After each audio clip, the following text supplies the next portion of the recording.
लेकिन 24 घंटे में कम से कम आधा घंटा तो आप निकालो कि साथ में बैठो, कोई बुजुर्ग के साथ बैठो, आप उसके चरण पखालो, ये करो।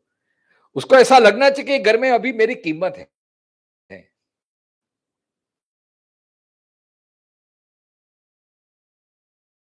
गुरु प्राज्ञ से बुद्धिमान है, जो अपने से अनुभवी हैं, उसका भी रिस्पेक्ट करना, बड़ों का सम्मान करना, साधारण तौर से ये शरीर का तप माना गया है। फिर शौचम आर्जवम, शौच माने पवित्रता। हो सके उतने शरीर को शुद्ध रखने का प्रयत्न कीजिए। देखो, जभी जभी हमें सुस्ती आ जाती है तो हम क्या करते हैं, थोड़ा चेहरे पे पानी का छालक मारते हैं तो क्या फ्रेश हो जाते हैं, है ना। कभी कभी आलस्य या प्रमाद आ जाता है, इसके लिए शौच, तुरंत आप स्नान कर लो, है? भगवान का नाम स्मरण कर लो, इससे हमारी पवित्रता बनी रहती है। बाह्य शौच के लिए स्नान आदि का विधान है, मंत्र जाप का, ये सब, उससे शरीर हमारा पवित्र होता है। और आंतरिक शुद्धि के लिए मंत्र जाप और सूर्य उपासना, ईश्वर उपासना, ये सब, इससे हमारी आंतरिक शुद्धि होती है। शौचम मतलब पवित्र, हमारा व्यवहार ऐसा हो, हमारा आचरण ऐसा हो जो दूसरों के लिए अनुकरणीय हो, उसको कहते हैं शौचम आर्जवम, बिल्कुल सरलता, कपटता नहीं। कभी कभी माँ बाप की सेवा होती है, क्योंकि माँ बाप ने पकड़ के रखा है। 3-4 भाई होते हैं तो ऐसा होता है कि मैं सेवा करूंगा तो मुझे मेवा ज्यादा मिलेगा, इसके लिए तो वो शुद्धता नहीं है, वो पवित्रता नहीं है, उसमें स्वार्थ है। तो आर्जव माने बिल्कुल सरलता, जो निष्कपटता हो, है ना, उसको ये शरीर का तप माना जाता है। और ब्रह्मचर्यम अहिंसाम च, ब्रह्मचर्य का स्थूल अर्थ तो मुझे पता है, वास्तविक अर्थ यह है कि इंद्रियों को भोगों के प्रति जाने ना देना, उसमें कंट्रोल करना। सबका ब्रह्मचर्य मतलब आंख का ब्रह्मचर्य क्या है, आंख से कुछ भी न देखना, ईश्वर का दर्शन करना, ये आंख का ब्रह्मचर्य हो गया। हाथ से कुछ भी न करना लेकिन सत्कार्य करना, ये हाथ का ब्रह्मचर्य हो गया। मैं हमेशा भजन गाता हूं, यहां भी मैंने कई बार गाया हो। हमारे पूज्य दादाजी शंकर कृष्ण शंकर शास्त्री जी, वो अपने मुख से बड़ा प्रसिद्ध भजन, पहले बहुत पुराना है, बहुत मधुर भाव है। उसमें भजन का भाव ऐसा है कि राम नाम लाडवा रे, दूध साकर थी मीठड़ा। फिर एक एक अंक का उसमें वर्णन है, हाथ आप्याचे तने दान ज करवा, नहीं तो समझ जो लाकड़ा रे, राम नाम लाडवा रे, दूध साकर थी मीठड़ा। आंख आपीछे तने दर्शन करवा, नहीं तो समझ जो कोड़िया रे, राम नाम लाडवा रे, दूध साकर थी मीठड़ा। पग आप्या છે તને યાત્રા જ કરવા, नहीं तो समझ जो थांबला रे, राम नाम लाडवा रे, दूध साकर थी मीठड़ा। कान आप्या છે તને कथा सांभळवा, नहीं तो समझ जो सुपड़ा रे, राम नाम लाडवा रे, दूध साकर थी मीठड़ा। मतलब जो इंद्रिय हम ईश्वर के प्रति लगाते हैं वो ब्रह्मचर्य होता है। ब्रह्मचर्य का अर्थ होता है ब्रह्मम चरति, ब्रह्म के प्रति हमारी इंद्रियों को चराना, लेकिन ईश्वर की ओर ना हो, सत की ओर ना हो, और असत ऐसे नश्वर पदार्थों की ओर अगर हमारी इंद्रियां चरती हैं तो वो व्यभिचार हो जाता है। कान से क्या सुनना क्या नहीं सुनना, ये कान का ब्रह्मचर्य है। आंख से क्या देखना नहीं देखना, ये आंख का ब्रह्मचर्य है। ये हाथ से हमेशा हम दूसरे के जेब में रही नोट मेरे जेब में कैसे आ जाए, बस उसके लिए प्रयत्न करते हैं, लेकिन ये हाथ से कभी परोपकार कर देना, दूसरों को सहारा देना, ये हाथ का ब्रह्मचर्य हो जाता है। हम हमेशा घर से बाहर निकलते हमारे स्वार्थ के लिए निकलते हैं। कभी कभी हमें ऐसा लगे कि चलो आज परोपकार की भावना से निकलना है, आज ईश्वर की दर्शन के लिए हम चलना है, आज कुछ गुरु की सेवा करने के लिए चलना है, तो आपका चलना भी वो ब्रह्मचर्य हो जाता है और चलना भी आपकी पूजा हो जाती है। इस अर्थ में है ब्रह्मचर्य, मतलब अपनी इंद्रियों को जहां तहां न बेचते हुए इंद्रियों को अच्छे मार्ग में लगाना, यही ब्रह्मचर्य है। यही शरीर का तप है ब्रह्मचर्य। अहिंसा, किसी की हिंसा, किसी के प्रति क्रोध भाव। अब देखो इसमें ये सब शरीर के तप कहते हैं। शरीर का तप माने क्या? तप में त्याग प्रधानता होती है। आप कितना छोड़ सकते हैं? ये आप देखो, देव द्विज गुरु प्राज्ञा पूजनम, पूजन कौन कर सकता है? जिसमें आपने क्या ना, मोटाई ना हो, मतलब जिसमें मोटापन का नहीं, अभिमान नहीं है, मोटापन, मैं श्रेष्ठ हूं। देखो अभिमानी व्यक्ति होता है ना, वो कभी झुक नहीं सकता है। जो झुकता है ना, वो अपनी मोटाई को बाजू पे रखता है। मोटाई का त्याग, इसलिए तो पूजन कर सकते हैं हम, है ना। अपने आप में अब बड़ा मन समझने वाला, वो कभी दूसरों के सामने झुकता नहीं है। तो देव द्विज गुरु प्राज्ञा पूजन में अपने बड़प्पन का त्याग करना है, मतलब कोई भी बात का अहंकार नहीं रखना है। वही तो झुक सकता है, वही तो पूजा कर सकता है।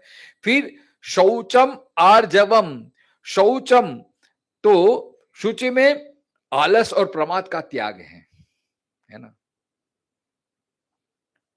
इसका त्याग करना है, वही शरीर तप माना जाता है। ब्रह्मचर्य में विषय सुख का त्याग है।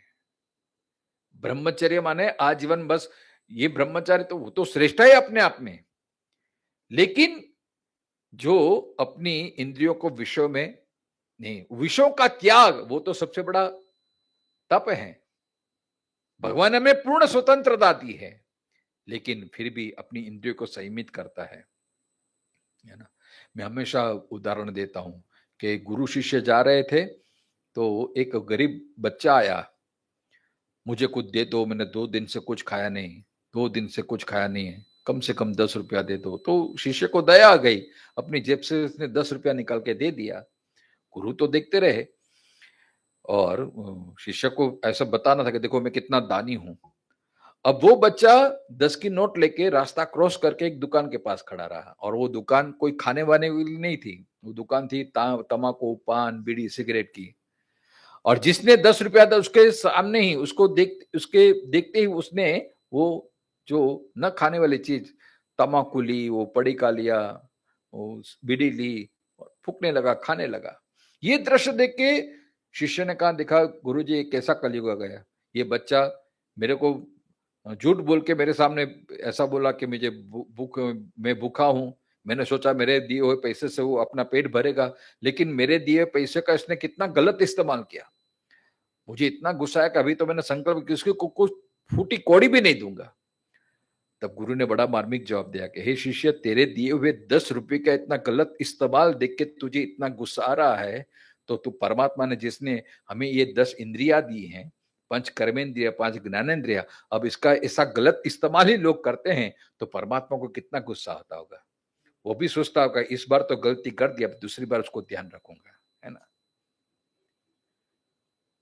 आहार, निद्रा, भय मैथुन, जो हम सुख इस मनुष्य योनि में भोग रहे हैं, वो हर एक योनि में है, वो तो सुख, इसमें कोई बड़प्पन नहीं है। भगवान ने हमें मनुष्य अवतार दिया है केवल भोग के लिए नहीं, योग के लिए दिया है। अगर इंद्रियों का हम सही इस्तेमाल करें, तो यही इंद्रियां हमें ईश्वर की प्राप्ति करा सकता है। इसी को ही तो ब्रह्मचर्य कहते हैं। तो शौच, ब्रह्मचर्य माने विषयों का त्याग करना, विषयों से, क्योंकि अंततो गत्वा जो भी विषय हैं वो क्षणिक सुख देने वाले हैं साहब, उसमें सुख कम है और दुख ज्यादा है। हाँ, विष समान, विषय विष समान होता है। इसलिए भगवान कहता ना, मात्रा स्पर्शास्तु कौन्तेय शीतोष्ण सुख दुख आगमा पाइनो नित्याम ताम तितिक्षस्व भारत। ये सब आवेग आते हैं, लेकिन जब आप स्थिर रहते हैं, आपका मनोबल मजबूत रहता है, तो आवेग आते हैं और फिर चले भी जाते हैं। इसलिए हमेशा संयम रखना है। और अहिंसा माने क्रोध का त्याग। जब हिंसा कब होती है? जब अत्यंत क्रोध आ जाता है ना। तो क्रोध का त्याग करना है, ये सबसे बड़ी तपस्या है। कई लोग ऐसे होते हैं, बड़े बड़े तपस्वी रहते हैं, इतने बड़े पंडित रहते हैं, लेकिन बात बात पे गुस्सा आ जाता है उनको। तो ये सच्चा तप नहीं है। आप अपने अपने कितना संभाल पाते हैं? क्रोध की स्थिति हो फिर भी क्रोध न करना, वो दुर्बलता का लक्षण नहीं है। क्षमा वीरस्य भूषणम, ऐसा उक्ति है ना। हम चाहे तो उसको दिखा सकते हैं, फिर भी छोड़ो यार, क्या है उसमें अपनी एनर्जी क्यों वेस्ट करना। ये सच्चा तप है, अपने क्रोध को संयम में रखना, तभी अहिंसा भाव जग। नहीं तो क्रोध के कारण, और ऐसा नहीं किसी को मारना, किसी को व्यवहार के द्वारा भी हर्ट करना, ये भी अहिंसा है। साधारण तौर से देखा जाए तो जो शब्द, जो व्यवहार मुझे अच्छा नहीं लगता है, वो व्यवहार मुझे दूसरे के लिए भी नहीं करना है, ये सच्चा अहिंसा भाव है। दूसरों का विचार करना, ये अहिंसा भाव है। आर्जवम माने अभिमान का, जो आर्जव सरल कौन होता है? जिसमें कोई अभिमान नहीं होता है साहब। तो अभिमान का त्याग, फिर क्रोध का त्याग, विषय सुख का त्याग, आलस्य प्रमाद का त्याग और बड़ाई का त्याग, ये जो कर सकता है वो सच्चा शरीर का तप होता है। हम सब कुछ कर सकते हैं, लेकिन ये त्याग नहीं करता है। इसलिए गीता का शब्द है त्याग शांति रपईशुनम। आप जितना छोड़ देंगे उतना आपको प्रसन्नता प्राप्त होगी। तो हमारा एक कर्तव्य हो जाता है कि मनुष्य देह मिला है तो ईश्वर कहाँ है? ईश्वर तो हमारे आसपास ही है। अपने माता पिता में, अपने बुजुर्गों में आप ईश्वर को देखिए, गुरु में आप ईश्वर को देखिए, अपने से बड़ों को आप ईश्वर में, उसको ईश्वर में देखिए। तो आपको ईश्वर की ही प्राप्ति हो जाएगी। उसमें पूज्य भाव रखिए, उसको रिस्पेक्ट दीजिए। केवल मूर्ति को ही पूजा करना, वहां तक हमारी यात्रा सीमित न रहे, वहां तक हमारी भक्ति सीमित न रहे। एक कवि ने बहुत अच्छा कहा, गोख थी एठा उतरो त्या तो पत्थर लागो छो, मानव थी ने अवतरो त्यारे साचा ईश्वर लागो छो। हम विष्णु के उपासक। विष्णु क्या है? विश्वम, ये विश्व ही तो विष्णु है। हम विष्णु सहस्त्र का नाम करते तो सबसे पहला शब्द क्या आता है? विश्वम विष्णु वशटकार हो। जो पूरा विश्व है ना, वही विष्णु है। कण कण में जो परमात्मा को देखता है। हम मूर्ति में तो भगवान देख पाते हैं, लेकिन हमारी ये विटंबना है कि जो सच्चे देव हैं, प्रत्यक्ष रूप में देव हैं, मां बाप में हम भगवान को नहीं देख पाते। ये भेद बुद्धि है ना, तब तक हमारी भक्ति कच्ची है। तो मां बाप में हम ईश्वर को देखेंगे, गुरु में हम ईश्वर को देखेंगे, ब्राह्मणों में ईश्वर को देखेंगे। देखो, ये हमारी जिम्मेदारी है, हमारी संस्कृति को टिकाना, क्योंकि उसी से हमें ज्ञान प्राप्त होती है। उसी का आशीर्वाद प्राप्त हो जाता है तो बेड़ा पार हो जाता है।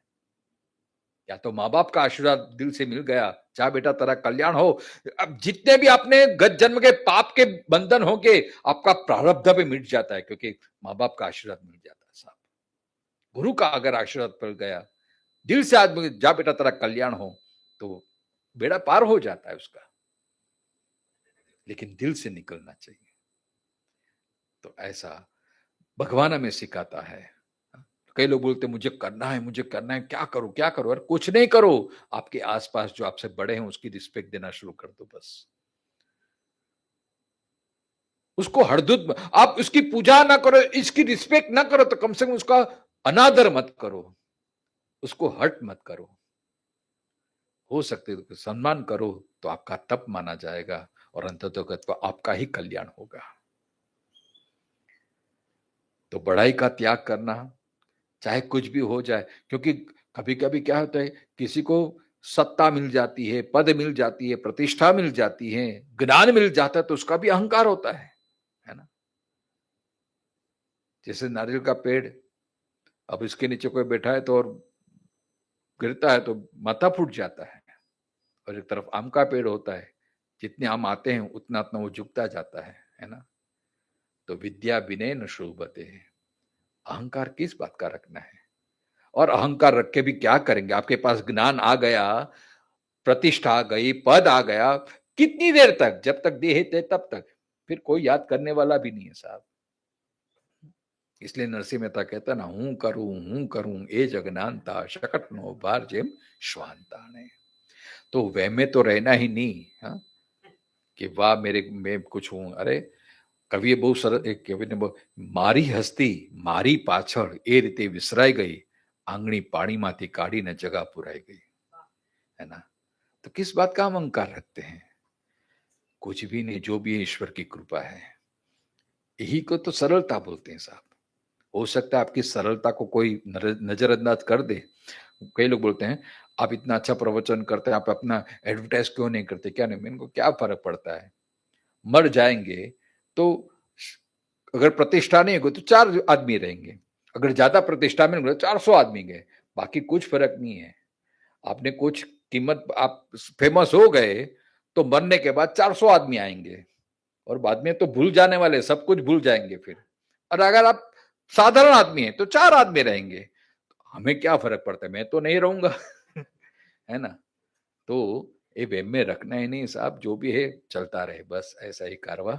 तो जो भी है ईश्वर की कृपा है, ऐसी सरलता बनी रहे तो आप में अपने आप में प्रसन्नता बनी रहेगी साहब, है ना। तो यही तो सच्चा तप माना जाता है। समय हो गया है, सिर्फ 3 मिनट बाकी है, तो कल वाणी का तप के बारे में हम चर्चा करेंगे। ओम पूर्णमद पूर्णमिदम पूर्णात् पूर्णमुदच्यते पूर्णस्य पूर्णमादाय पूर्णमेवावशिष्यते। ओम शांति शांति शांति। शंकरं शंकराचार्यं केशवं बादरायणं सूत्रभाष्यकृतो वन्दे भगवन्तौ पुनः पुनः। ईश्वरो गुरु आत्मेति मूर्तिभेद विभागिनी व्योमवत् व्याप्तदेहाय दक्षिणामूर्तये नमः। ओम शांति शांति शांति। हरि ओम।